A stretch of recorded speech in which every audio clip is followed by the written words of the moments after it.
बोलिए करुणा के सागर बुद्ध भगवान की जय। छत्रपति साहू महाराज की जय।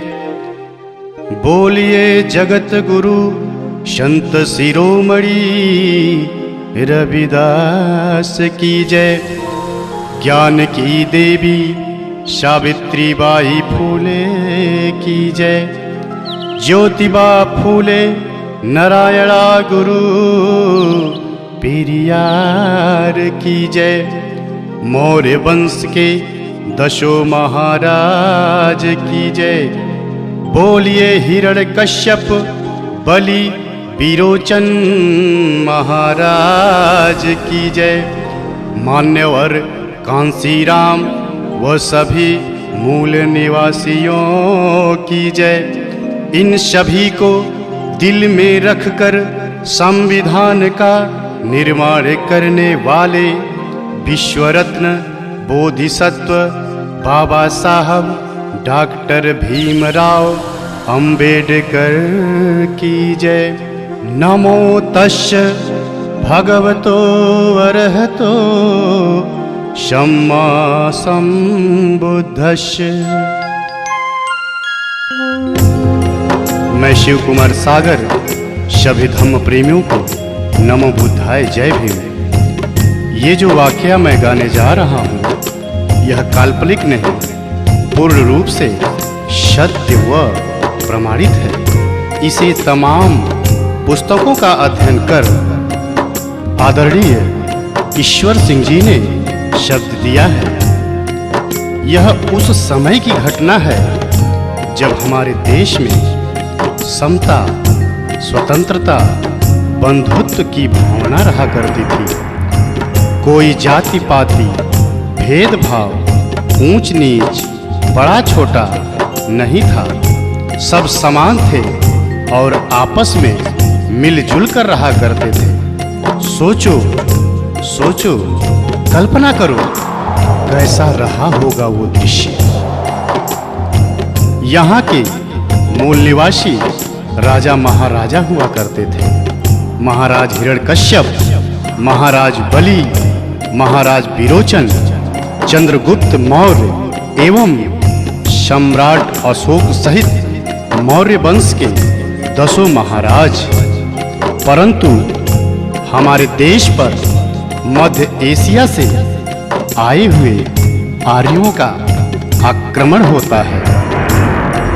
सभी मूल निवासी राजा महाराजाओं को साथ लाए हुए मदिरा पिला पिलाकर छल कपट से मारकर उन्हें दानव राक्षस नाम दे दिया जाता है और मारने वाले को खुद को भगवान का अवतार बता दिया जाता है और सभी मूल निवासियों को बंदी बनाकर 4 वर्ण ब्राह्मण, क्षत्रिय, वैश्य, शूद्र तथा 6743 जातियों में बांट देते हैं तथा अपनी गुलामी करने हेतु कार्य बांट देते हैं। जैसे नाई हमारी हजामत करेगा, धोबी कपड़ा धोएगा, अहिर हमें दूध घी देगा, कोयरी हमें सब्जी उगा कर देगा, चमार चमड़ा छीलकर जूते बनाएगा, गणेरी भेड़ से ऊन कंबल देगा, कहार पानी भरेगा, कुम्हार घड़ा बनाएगा, लोहार कुर्सी मेज बना कर देगा, इत्यादि इत्यादि कार्य बांट देते हैं। छुआछूत की भावना चरम सीमा पर पहुंच जाती है। शूद्रों के ऊपर कहर ढाए जाते हैं। उसी समय 14 अप्रैल 1891 को मध्य प्रदेश इंदौर के महू छावनी में पिता रामजी राव के यहाँ माता भीमाबाई की गोद में एक अद्भुत बालक का जन्म होता है। बालक बड़ा होता है स्कूल जाता है तो देखता है छुआछूत, गुलामी, अस्पृश्यता, पाखंड, भ्रमजाल में हमारा समाज जकड़ा हुआ है। यह देख बालक को कष्ट हुआ और समाज को गुलामी की जंजीरों से छुड़ाने की कसम खा लेता है और आंदोलन छेड़ देता है। समय गुजरता गया, बालक को स्कूल के बाहर पढ़ना पड़ा, पर संघर्ष करना नहीं छोड़ा। बालक की शादी हो गई, पर संघर्ष करना नहीं छोड़ा। बालक के बाल बच्चे हो गए, पर संघर्ष करना नहीं छोड़ा। बालक को पढ़ने विदेश जाना पड़ा, पर संघर्ष करना नहीं छोड़ा। बालक के बच्चे की मृत्यु हो गई, पर संघर्ष करना नहीं छोड़ा। बालक की पत्नी की भी मृत्यु हो गई, पर संघर्ष करना नहीं छोड़ा। वो बालक अमेरिका के कोलंबिया, लंदन के यूनाइटेड किंगडम, जर्मनी के वान विश्वविद्यालयों से 6 विषय से MA, MSc, MPhil, PhD, DSc, DLiD, बार एटला, LLB कर बैरिस्टर बने। उस बालक का नाम था संविधान निर्माता, विश्व रत्न, बोधिसत्व बाबा साहब डॉक्टर भीमराव अंबेडकर।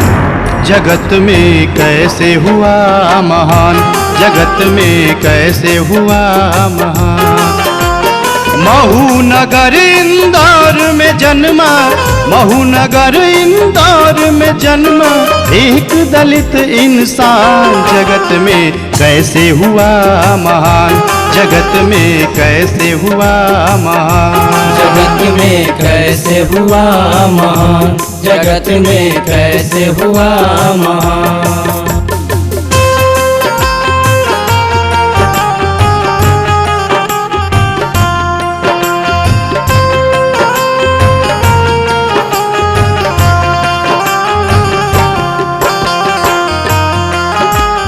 फिर बाबा साहब का बचपन बहुत ही कष्टदायक गुजरता है।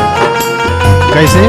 अछूत में बचपन बीते, पढ़ते जख्मों को सीके।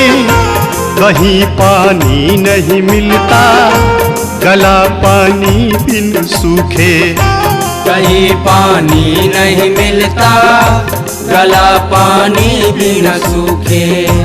मदरसा पढ़ने जाते, सब छुआछूत मनाते।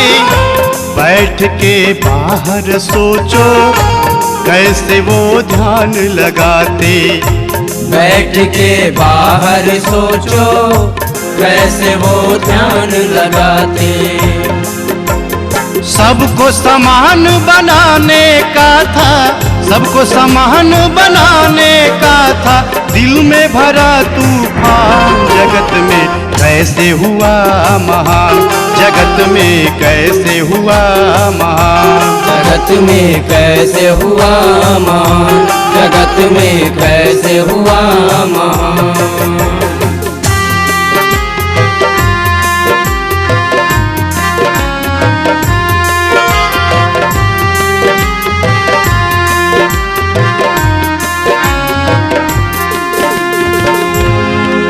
बाबा साहब को स्कूल के बाहर बैठने दिया जाता था। प्यास लगने पर पानी नहीं दिया जाता था, पर साहब पढ़ते रहे। फिर बाबा साहब की शादी रमाबाई से हो जाती है, बाल बच्चे हो जाते हैं। बाबा साहब संघर्ष करते हैं। एक बार बच्चे को डबल निमोनिया हो जाता है और बच्चा बीमार पड़ जाता है। बाबा साहब को खत मिलता है। खत में क्या लिखा होता है? बेटे का स्वास्थ्य है गड़बड़, साहब तुम जल्दी आओ। पास पैसे नहीं मेरे, आके इलाज कराओ। पास पैसे नहीं मेरे, आके इलाज कराओ। पर बाबा साहब क्या करते हैं? तार जब फिर से आया, संदेशा गंभीर पाया। घर पे तब पहुँचे साहब आँख से आंसू आया। घर पे जब पहुँचे साहब आँख से आंसू आया। बाबा साहब ज्यों ही चौखट लांघते हैं क्या देखते हैं? धन के अभाव में राज रतन, दवाया भाव में राज रतन छोड़ चुका था प्राण। जगत में कैसे हुआ महान, जगत में कैसे हुआ महान, जगत में कैसे हुआ महान, जगत में कैसे हुआ महान। बाबा साहब जिस बेटे को कहते थे तू मेरा शेर है, तू मेरा पिए है, तू बड़ा होकर तुम्हें मेरा एक बहुत बड़ा काम करना है, वही बेटा आज चल बसा। बाबा साहब बेटे की लाश को वहीं छोड़ पत्नी रमाबाई से कहते हैं, रामू मैं जा रहा हूँ। यह सुन गांव वाले बोल पड़ते हैं, अम्बेडकर तू कैसा बाप है। बेटा दवा के अभाव में चिल्लाता रहा, छटपटाता रहा, तुम्हारा नाम ले लेकर एक एक सांस गिनता रहा। तुम नहीं आए और आज आए भी तो मरने के बाद, वो भी बिना अंतिम संस्कार किए जा रहे हो। तो बाबा साहब कहते हैं, क्या कहते हैं? मेरी है क्या मजबूरी, ऐसे कैसे मैं बताऊं, मेरा जाना है जरूरी, कैसे सबको समझाऊं। मेरा जाना है जरूरी, कैसे सबको समझाऊं। दिल में मेरे कसक है, काश थोड़ा पहले आते, कम से कम लाल से अपने बात दो ही कर पाते। कम से कम लाल से अपने बात दो ही कर पाते। मैं ना पहुंचा कितने मरेंगे, मैं ना पहुंचा कितने मरेंगे, सब है मेरी संतान। जगत में कैसे हुआ महान, जगत में कैसे हुआ महान, जगत में कैसे हुआ महान, जगत में कैसे हुआ महान। बाबा साहब कहते हैं, अगर मैं आज नहीं पहुंचूंगा तो जैसे मेरे साथ हुआ है सबके साथ होगा। इसी तरह पैसे के अभाव में, दवा के अभाव में सबके बच्चे मरेंगे और इसी तरह हर बाप के पास पैसे नहीं होंगे कि वो दवा करा सके और अपने बेटे का अंतिम संस्कार कर सके। ये जो अगली कड़ी मैं गाने जा रहा हूँ, ये हमारी समस्त माताओं बहनों को एक संदेश है कि अगर कोई पुरुष पति अगर महान बनता है तो वो उसमें स्त्री का, नारी समाज का बहुत बड़ा योगदान होता है। बाबा साहब को भी महान बनाने वाली उनकी पत्नी रमाबाई को सारा श्रेय जाता है। उस माता रमाबाई को करोड़ों करोड़ों बार नमन। वो रमाबाई साहब से क्या कहती है? अंतिम संस्कार करन को साहब से ये फरमाया, कुछ पैसे हैं तो दे दो, रमा ने हाथ बढ़ाया। कुछ पैसे हैं तो दे दो, रमा ने हाथ बढ़ाया। लेकिन होता क्या है? रमा की बात ये सुनकर साहब ने फफक के रोया। बात तब समझी रमा ने साहब को धीरज धराया। बात तब समझी रमा ने साहब को धीरज धराया। बेटे को साड़ी में लपेटे, बेटे को साड़ी में लपेटे चली रमा शमशान। जगत में कैसे हुआ मान, जगत में कैसे हुआ मान, जगत में कैसे हुआ महान, जगत में कैसे हुआ महान।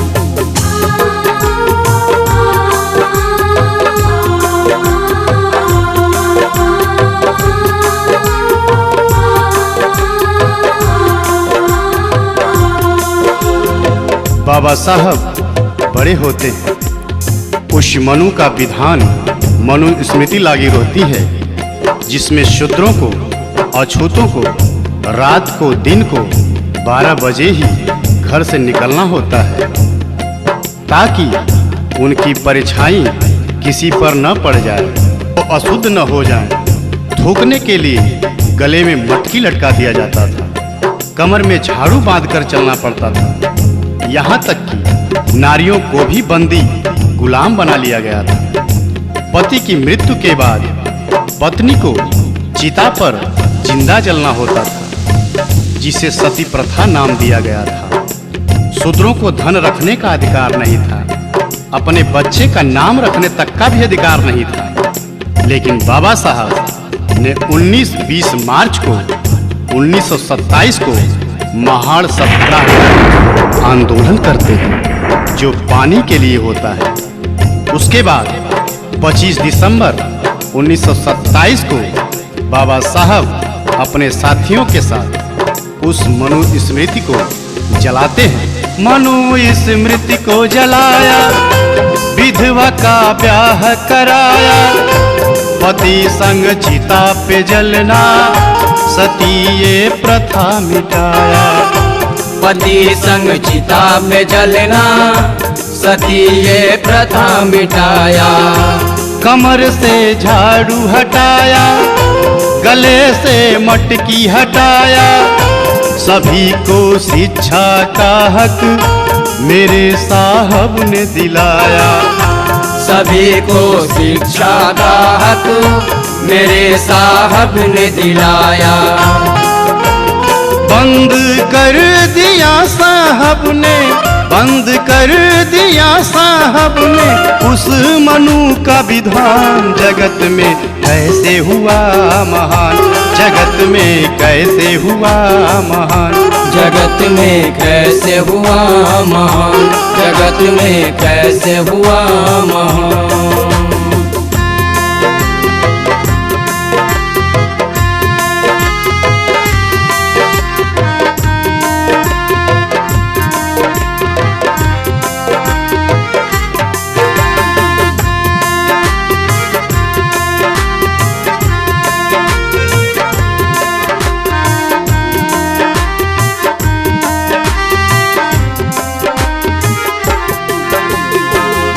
इसके बाद बाबा साहब गोलमेज सम्मेलन में पहुंचकर 4 मांग रख देते हैं। पहला, वयस्क मताधिकार। दूसरा, जनसंख्या के आधार पर पर्याप्त प्रतिनिधित्व। तीसरा, 2 मत का अधिकार। चौथा, पृथक निर्वाचन क्षेत्र। साहब की यह मांग सुनकर सभी बौखला जाते हैं और साहब को जान से मारने की धमकी देना शुरू कर देते हैं। पर साहब साफ कह देते हैं, मैं रहूं या ना रहूं, पर मैं दलितों को, शोषितों को, उनको उनका हक दिलवा कर ही मानूंगा। यह सुन गांधी आमरण अनशन पर बैठ जाते हैं। फिर साहब के नहीं मानने पर मनुवादी दलितों, शोषितों की झोपड़ी जलाना शुरू कर देते हैं, मारना पीटना, इज्जत लूटना शुरू कर देते हैं। तब बाबा साहब कहते हैं, जब मेरा दलित समाज ही लूट जाएगा, नहीं रहेगा, तो मैं किसके लिए लड़ूंगा। यह सोच बाबा साहब समझौते के लिए तैयार हो जाते हैं। उनकी केवल एक मांग, वयस्क मताधिकार मिलता है। शेष 3 की जगह आरक्षण पास किया जाता है। पहले जिसके पास संपत्ति थी, पढ़ा लिखा था, वही वोट देने का अधिकारी था। पर अब 18 वर्ष से ऊपर के सभी लोग वोट देने के अधिकारी हो गए। वहीं से हमारा समाज नौकरी चाकरी पाने लगा। बाबा साहब की चारों मांगे नहीं पूरी हुई। आंख में आंसू लेकर बाबा साहब समझौते पर हस्ताक्षर करते हैं। पूना में यह समझौता दिनांक 24 सितंबर 1932 को हुआ, जिसको पूना पैक्ट नाम दिया गया। आंख में आंसू लेके साहब ने कलम उठाया, करके संतोष वहीं पर गांधी की जान बचाया। करके संतोष वहीं पर गांधी की जान बचाया। जान पे खेल के अपनी साहब ने हक ये दिलाया, दलित भाई और शोषित जाके तब कुर्सी पाया। दलित भाई और शोषित जाके तब कुर्सी पाया। ISPCS आज बन रहा, ISPCS आज बन रहा, CM PM प्रधान। जगत में कैसे हुआ महान, जगत में कैसे हुआ महान, जगत में कैसे हुआ महान, जगत में कैसे हुआ महान। यहीं से हमारा दलित शोषित समाज नौकरी हेतु कुर्सी पाना शुरू हुआ, पर हमारा समाज नौकरी पाकर उस बाबा साहब को भूल जाता है और जाकर मंदिर मस्जिद में मत्था टेकता है। ये शिव कुमार सागर धिक्कारता है ऐसे नौकरी वालों को, ऐसे कुर्सी वालों को, जिसके हृदय में जुबां पर बाबा साहब का नाम नहीं। ये वाकया गाने में हृदय रो रहा है, रोम रोम रो रहा है। आगे बाबा साहब की पत्नी रमाबाई बीमार पड़ जाती है। बाबा साहब रो रो कर रमा से कहते हैं, रामू, तुम्हें जो रोग हुआ है उसके दुनिया में बहुत डॉक्टर हैं, पर मेरे समाज को जो रोग हुआ है उसका केवल और केवल मैं ही डॉक्टर हूँ, मुझे क्षमा करना। पत्नी का भी इलाज बाबा साहब पैसे व समयाभाव के कारण नहीं करा पाते और दिनांक 27 मई 1935 को पत्नी रमाबाई भी चल बसी।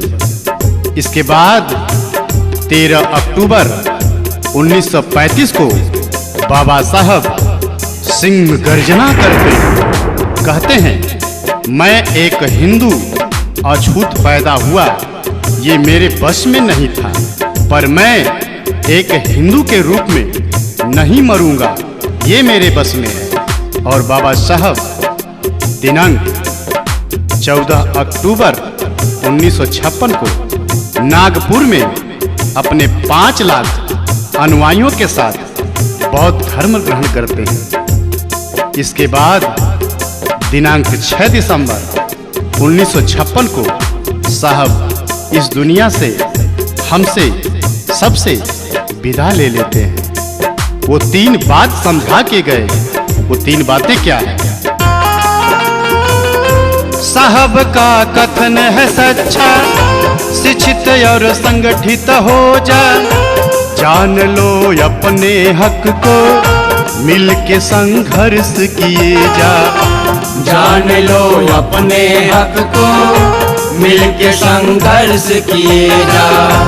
हमको सम्मान दिया है, जग में पहचान दिया है, बन के बौद्धिस्ट ये जीवन जगत के नाम किया है। बन के बौद्धिस्ट ये जीवन जगत के नाम किया है। जाते जाते दे गए साहब, जाते जाते दे गए साहब, हमें सफल संविधान। जगत में कैसे हुआ महान, जगत में कैसे हुआ महान। महू नगर इंदौर में जन्मा, महू नगर इंदौर में जन्मा, एक दलित इंसान। जगत में कैसे हुआ महान, जगत में कैसे हुआ महान। जगत में कैसे हुआ महान, जगत में कैसे कैसे हुआ महान।